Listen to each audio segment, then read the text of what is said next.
Hello everyone. So today we are going to discuss principal trust in physics. So last lecture में हमने science की definition देखी, physics की definition देखी और बहुत ही इंपॉर्टेंट चीज साइंटिफिक मेथड हमने स्टडी की. वो साइंटिफिक मेथड के बेसिक स्टेप्स देखे. ड्यू टू दिस स्टेप्स एक साइंटिस्ट फिजिकल लॉ बनाता है. तो हमने नेचर में जितने भी फिजिकल लॉ स्टडी करेंगे हमें उसके पीछे का रीजन पता होगा कि कितनी मेहनत के बाद कितने सालों में हमने फिजिकल लॉज को डेवलप किया है कोई फिनोमिना को एक्सप्लेन करने के लिए. तो फिजिक्स में जो प्रिंसिपल ट्रस्ट है, मतलब हम लोग फिजिक्स में जब भी कोई फिनोमिना स्टडी करेंगे हम लोग ट्राई करेंगे कि उस फिनोमिना के लिए कौन सा फिजिकल लॉ एक्टिवेट है.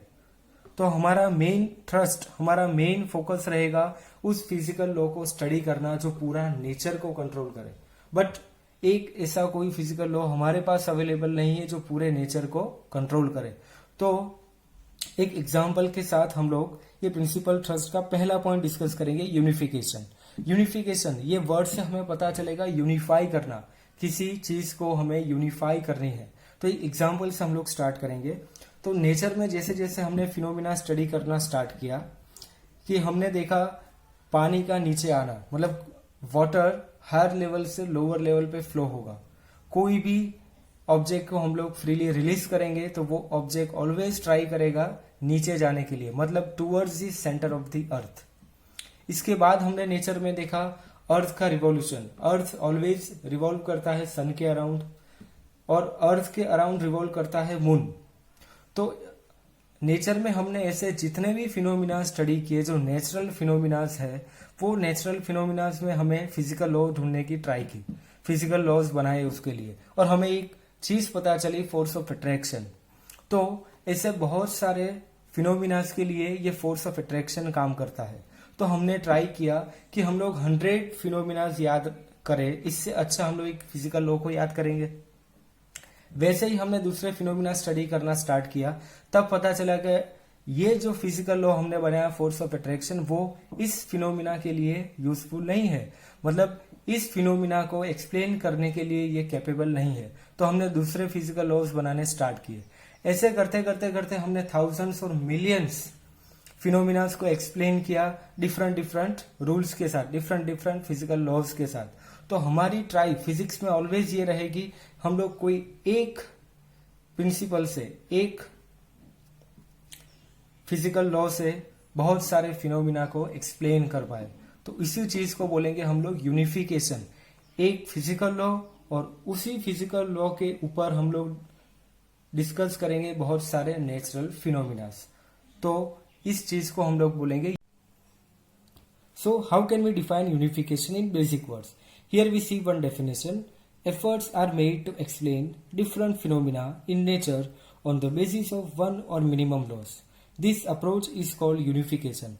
मतलब हम लोग इतने एफर्ट्स डालेंगे कि एक या मिनिमम लॉस से हम लोग डिफरेंट फिनोमिना को एक्सप्लेन कर पाए.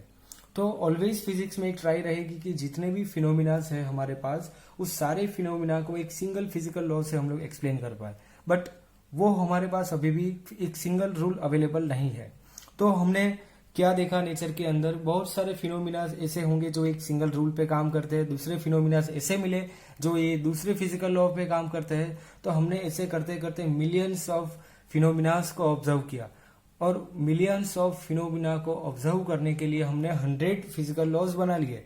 तो अब बहुत ही इजी हो जाएगा ये मिलियंस हम लोग फिनोमिनास को याद रखें. इससे बेहतर होगा हम लोग ये 100 फिजिकल लॉज को याद रखेंगे और फर्दर हम लोग ट्राई करेंगे इस फिजिकल लॉ को यूनिफाई करने की. तो ऐसा ही एक रिजल्ट आपने 10th स्टैंडर्ड में पढ़ा होगा. आपके 10th स्टैंडर्ड में फिजिक्स में एक चैप्टर था magnetic effect of electric current. इस चैप्टर में आपने देखा पहले इलेक्ट्रिसिटी जब फ्लो होगी वायर के अंदर तो उसके अराउंड मैग्नेटिक फील्ड जनरेट होगी.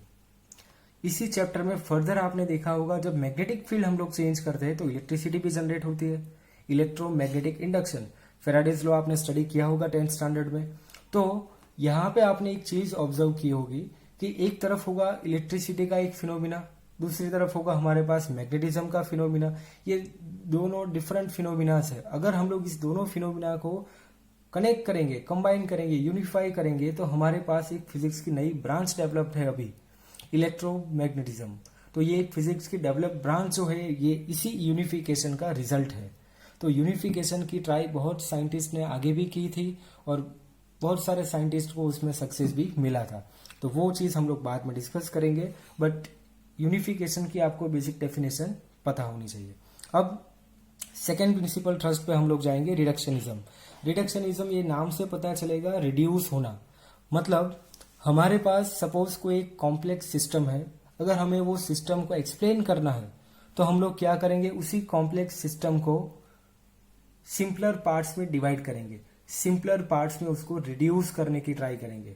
फॉर एग्जाम्पल हमारे पास एक थर्मल एनर्जी पावर सिस्टम है, वहां पे हमें पता है हम लोग कोयले को गर्म करेंगे और इलेक्ट्रिसिटी को जनरेट करेंगे। तो ये बहुत ही एक सिंपल सिस्टम दिखता है, बट वो सिस्टम सिंपल नहीं है। इस इलेक्ट्रिसिटी के जनरेशन में बहुत ही कॉम्प्लेक्सिटी होती है, बहुत ही कॉम्प्लेक्स प्रोसेस होती है ये।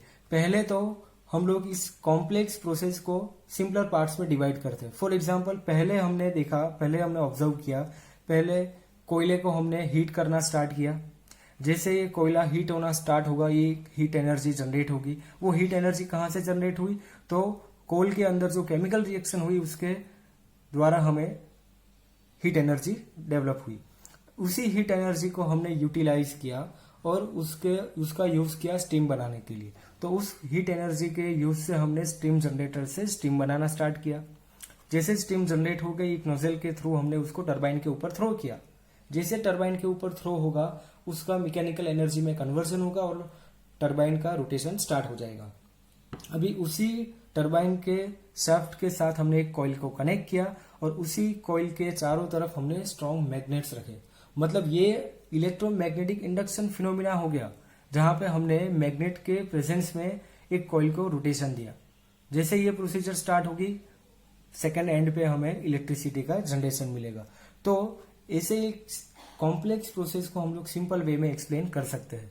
तो इसी चीज को बोलते हैं रिडक्शनिज्म, जहां पे हम लोग ऐसे कॉम्प्लेक्स सिस्टम, ऐसे कॉम्प्लेक्स फिनोमिनास होंगे जिसको हम लोग रिड्यूस करके एक सिंपल स्टेप में डिवाइड करेंगे और उसको एक्सप्लेन करने की ट्राई करेंगे। तो ये फिजिक्स का सेकेंड प्रिंसिपल ट्रस्ट हो गया, रिडक्शनिज्म। ये दोनों डेफिनेशन आपको आनी चाहिए, बहुत ही इंपॉर्टेंट ये फिनोमिनास है। ये बहुत ही इंपॉर्टेंट प्रोसीजर होगी फिजिक्स के लिए, जहां पे हम लोग फिजिक्स को मेन फोकस देते हैं कि हम लोग ऑलवेज ये ट्राई करते हैं।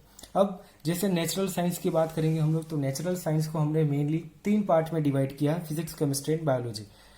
तो ये 3 मेन ब्रांचेस है। इसी ब्रांचेस के अंदर धीरे धीरे डेवलपमेंट हुआ और अदर ब्रांचेस भी बने।